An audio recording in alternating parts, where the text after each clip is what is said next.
Hello friends.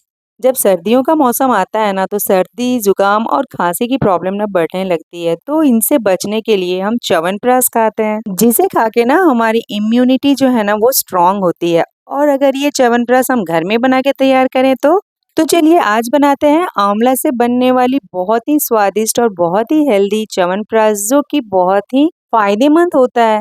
और जैसे ही सर्दियाँ शुरू होती है ना, पूरे बाजार में देखेंगे ना कि ताजे-ताजे आमले जो है ना वो मिलने लगते हैं। तो सबसे पहले ना हम बड़े साइज़ के आमले ले लेंगे और एकदम फ्रेश आमला लेना है और उसे स्टीम करने के लिए एक स्टीमर में हम डाल देंगे। जब तक हमारा आमला स्टीम हो रहा है ना, तब तक हम उसमें डालने के लिए यहाँ पे मसाला तैयार कर लेंगे। तो मसाला में हम यूज़ करेंगे यहाँ घर के बेसिक गरम मसाले, जो कि सर्दी जुकाम में अक्सर हम काढ़ा वगैरह बनाते हैं ना, तो उसमें डाल के बनाया जाता है। तो सारे मसाले ना नीचे डिस्क्रिप्शन बॉक्स में ना मेंशन कर दिए हैं। उसके बाद हम क्या करेंगे ना, सारे मसालों को मिक्सर जार में डाल देंगे। क्योंकि मसाला ना यहाँ पे बहुत ज्यादा नहीं है, क्वांटिटी बहुत कम है, इसीलिए हम इसमें थोड़ा सा चीनी ऐड कर देंगे। उसमें ऐड कर देंगे थोड़ी सी बड़ी इलायची और यहाँ पे सूंठ, जो सूखा अदरक आता है ना, वो हम डाल देंगे और अच्छे से मसालों को ना हम ग्राइंड कर लेंगे। ग्राइंड करने के बाद ना एक छन्नी की मदद से इसे हम अच्छे से ना छान लेंगे। देखिए इस तरह से, जिससे कि जो भी रेसे होते हैं ना मसाले में वो बाहर हो जाएंगे और एकदम स्मूथ वाला जो पाउडर होगा ना वो हम यूज करेंगे च्यवनप्राश में, जिससे कि जब हम च्यवनप्राश खाएंगे ना तो मुंह में रेसे वगैरह नहीं आएंगे। तो देखिए इस तरह से पाउडर हमारा बनके तैयार हो चुका है।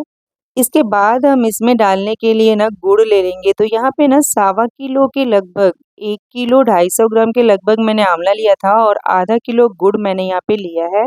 अगर आपके पास गुड़ का पाउडर हो ना, जैगरी पाउडर, तो आप वो भी यूज कर सकते हैं, नहीं तो इस तरह से गुड़ को चाकू की मदद से काट के यूज करेंगे। अब हम यहाँ पे कच्ची हल्दी ले लेंगे और अदरक ले लेंगे। अदरक और कच्ची हल्दी दोनों ही हेल्थ के लिए बहुत ही ज्यादा बेनिफिशियल होता है। जब भी सर्दी खांसी होता है ना, तो खांसी में ना अदरक अगर हम यूज करते हैं ना, अदरक का काढ़ा हो या फिर अदरक वाली चाय हो, इवन जब अदरक का रस हम हनी के साथ मिला के हम कंज्यूम करते हैं, तो हमारी खांसी जो है ना वो बहुत ही रिलीफ मिलती है उसमें। और हल्दी के फायदे तो अनगिनत हैं, वो हम सभी लोग जानते हैं। जब भी सर्दी होती है तो हल्दी वाला दूध हम लेते हैं। कहीं पे दर्द हो तो दर्द से बहुत ही राहत पहुंचाती है अगर हम हल्दी का यूज करते हैं। तो हमारा डाइजेशन भी इम्प्रूव होता है और साथ साथ में ना इम्यूनिटी भी बूस्ट होती है। तो देखिए हमारे जो आंवला है ना यहाँ पे अच्छे से स्टीम हो चुके हैं। 10 से 15 मिनट के लगभग मैंने इसे स्टीम किया है और 15 मिनट में ना अच्छे से सारे आमले जो है वो पक चुके हैं। आप चाहे तो इसे कुकर में भी 2-3 विजिल आने तक हम इसे पका सकते हैं। अगर आपके पास स्टीमर ना हो तो आप कढ़ाई में पानी डाल के ऊपर से कोई जाली वाला बर्तन रख के स्टीम कर सकते हैं। अब सारे आमले को ना हम इस तरह से किसी बर्तन में या थाली में निकाल लेंगे और उसमें जो एक्स्ट्रा पानी है ना उसे हम यहाँ पे टिश्यू की मदद से ना हल्का हल्का इस तरह से पोंछते हुए साफ कर लेंगे, जिससे कि जो भी एक्स्ट्रा पानी है ना आंवले में वो हट जाता है। क्योंकि ये लंबा स्टोर थोड़ा हम करते हैं, च्यवनप्राश जो हम बनाते हैं, तो यहाँ इसमें ना पानी की मात्रा नहीं होनी चाहिए। वैसे तो हम इसे स्टीम किए हैं, बहुत ज्यादा पानी नहीं है। अगर थोड़ा बहुत पानी रहता भी है तो जब हम इसे पकाते हैं ना तो वो सारी पानी जो है ना वो खत्म हो जाती है। उसके बाद ना हम बीज से सारे बीज हम इस तरह से निकाल लेंगे। मैं जो निकाल रही थी ना तो एकदम गरम गरम था आंवला, तो थोड़ा ठंडा हो जाने के बाद हम इसे आराम से निकाल सकते हैं। बट मुझे जल्दी जल्दी बनाना था, उतना टाइम था नहीं, तो गरम गरम ही मैं यहाँ पे बीज जो है ना बीज से निकाल रही थी और एकदम हाथ जल रहे थे और फटाफट से मैं निकालते जा रही थी। तो इस तरह से सारे आंवले के जो बीज है ना उसे हमें निकाल के अलग कर लेना है। वैसे रोज अगर हम एक आंवला खाते हैं ना तो वो बोलते हैं जो बीमार नहीं पड़ते हैं, हमारी इम्यूनिटी बूस्ट होती है, लेकिन कच्चा आंवला ना खाया नहीं जाता है।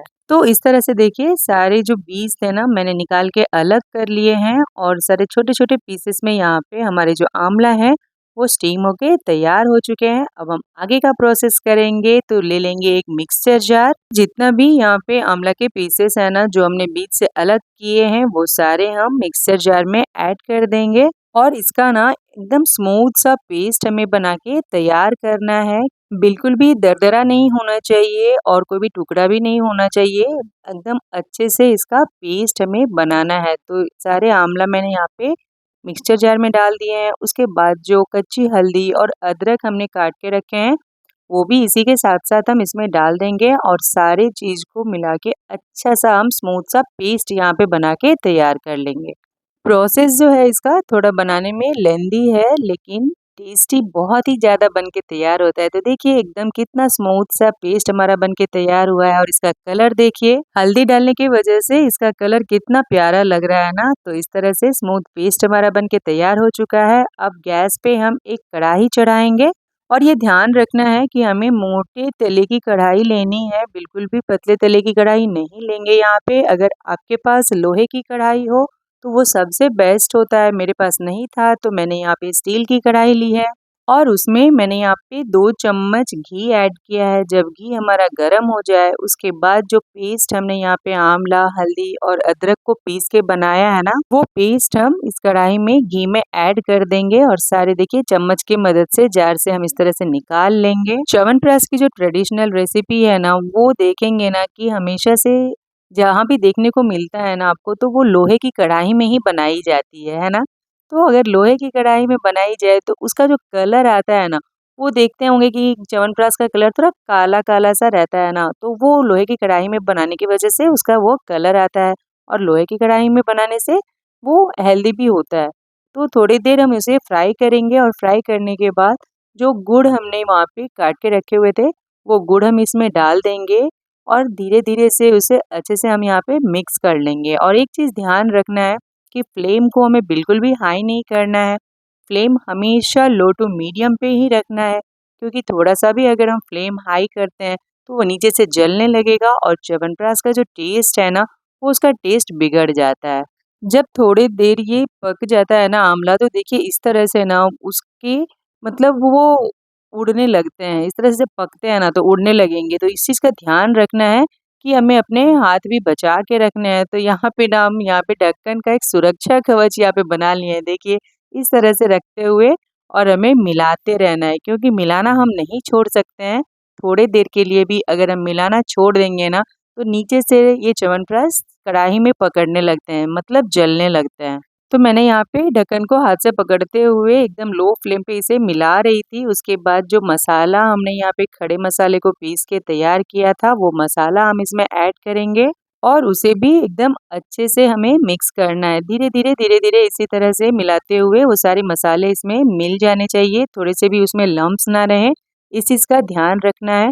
तो यहाँ पे मेहनत तो लगती है, ये तो नहीं बोलूँगी कि बिना मेहनत के ये च्यवनप्राश बन के तैयार हो जाएगा।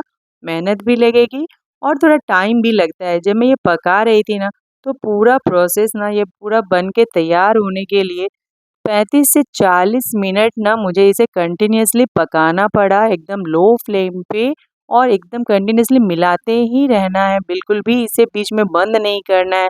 तो ये उड़ने भी लगते हैं, तो जलने का भी डर रहता है। तो इस तरह से ढक्कन जो है वो सामने में रख के और मैं इसे लो फ्लेम पे कंटिन्यूअसली मिलाते ही रही थी और बात समझिए कि एकदम से मेरा हाथ जो है ना वो पकड़ लिया था। बट बोलते हैं ना कि सब्र का फल मीठा होता है, तो एकदम सही बोलते हैं।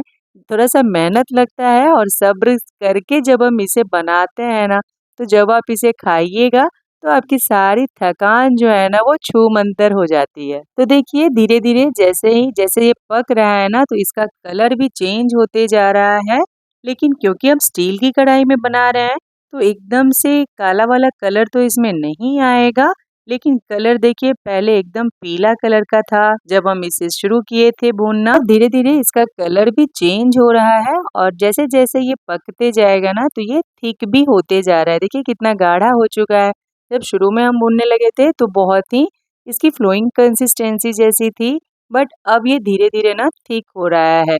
तो इसको कितना थिक रखना है वो देखिए लास्ट में हम इस तरह से देखेंगे, तो जैसे ही हम साइड करेंगे ना तो हमें नीचे में पता लग जाता है कि अब पानी की क्वांटिटी इसमें बिल्कुल भी नहीं बची है और ये बहुत थिक होने लगा है। तो हमारा च्यवनप्राश जो है यहाँ पे बनके तैयार हो चुका है और इसकी जो कंसिस्टेंसी है वो भी थिक हो चुकी है। तो इसी तरह से हमें पूरा एकदम से थिक यहाँ पे नहीं करना है, क्योंकि जब ये ठंडा हो जाता है ना तब ये और ही ज़्यादा थिक हो जाता है। तो जब हम इसे कलछी पे इस तरह से उठाएँ ना, तो ये जब नीचे गिरे ना तो देखिए इस तरह से बल्क में गिरना चाहिए या इस तरह से गिरने लगे। तो इसका मतलब है कि हमारा जो च्यवनप्राश है वो पक चुका है और इस स्टेज पे हम गैस के फ्लेम को बंद कर देंगे और थोड़ी देर के लिए हम बंद करने के बाद भी इसे मिलाते रहेंगे। देखिए पानी भी बिल्कुल भी नहीं है यहाँ पे, अच्छे से ड्राई हो चुका है। तो सारा जो इसका मॉइस्चर था ना वो जल चुका है, ख़त्म हो चुका है, क्योंकि हमें इसे थोड़ा लंबा स्टोर करना है, इसीलिए ये सब ध्यान रखना है। अगर थोड़ा-सा भी पानी का इसमें रह जाता है ना क्वांटिटी, तो ये जल्दी ख़राब होने लगेंगे। तो गैस की फ्लेम बंद करने के बाद ना इसे हमें अच्छे से ठंडा कर लेना है। और एक चीज़ का ध्यान रखना है कि जब हम इसे ठंडा करें तो इस पे जो ढक्कन डालेंगे ना वो कोई जाली वाला आप ढक्कन डालें या कोई छलनी वगैरह हो, उससे हमें इसे ढकना है। क्योंकि अगर थाली या प्लेट से हम ढकते हैं ना तो गरम की वजह से जो वेपराइज़ होगा, वेपर निकलेगा, भाप निकलेगा ना इसका, उससे जो पानी गिरेंगे वो हमारे च्यवनप्राश में अगर जाते हैं ना तो वो इसके लाइफ को ना कम कर देता है। तो हम इसे स्टोर नहीं कर पाएँगे ज़्यादा दिन के लिए।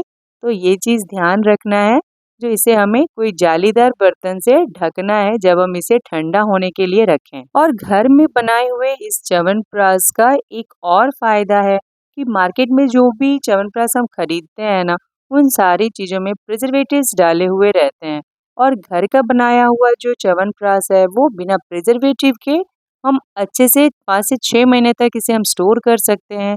और डेली अगर हम 1 चम्मच खाते हैं ना तो हमें सर्दी, खाँसी, जुकाम सब चीज़ों से राहत मिलती है और हमारी इम्यूनिटी स्ट्रॉन्ग होती है। स्पेशली बच्चों के लिए अगर आप बच्चों को कच्चा आंवला देंगे या फिर आंवला का जूस देंगे पीने के लिए तो वो बिल्कुल भी नहीं खाएँगे। लेकिन इस तरह से जब आप च्यवनप्राश बना के उन्हें 1 चम्मच डेली खिलाते हैं तो बच्चों के लिए बहुत ज़्यादा बेनिफिशियल है और हमारे लिए तो है ही। और इसे स्टोर जब भी करें तो या फिर आप चीनी मिट्टी के बर्तन में स्टोर करें या तो आप ग्लास के जार में स्टोर करें। अगर आप प्लास्टिक के किसी बर्तन में स्टोर करते हैं तो ये ज़्यादा दिन तक नहीं टिकेगा, इस चीज़ का ध्यान रखना है।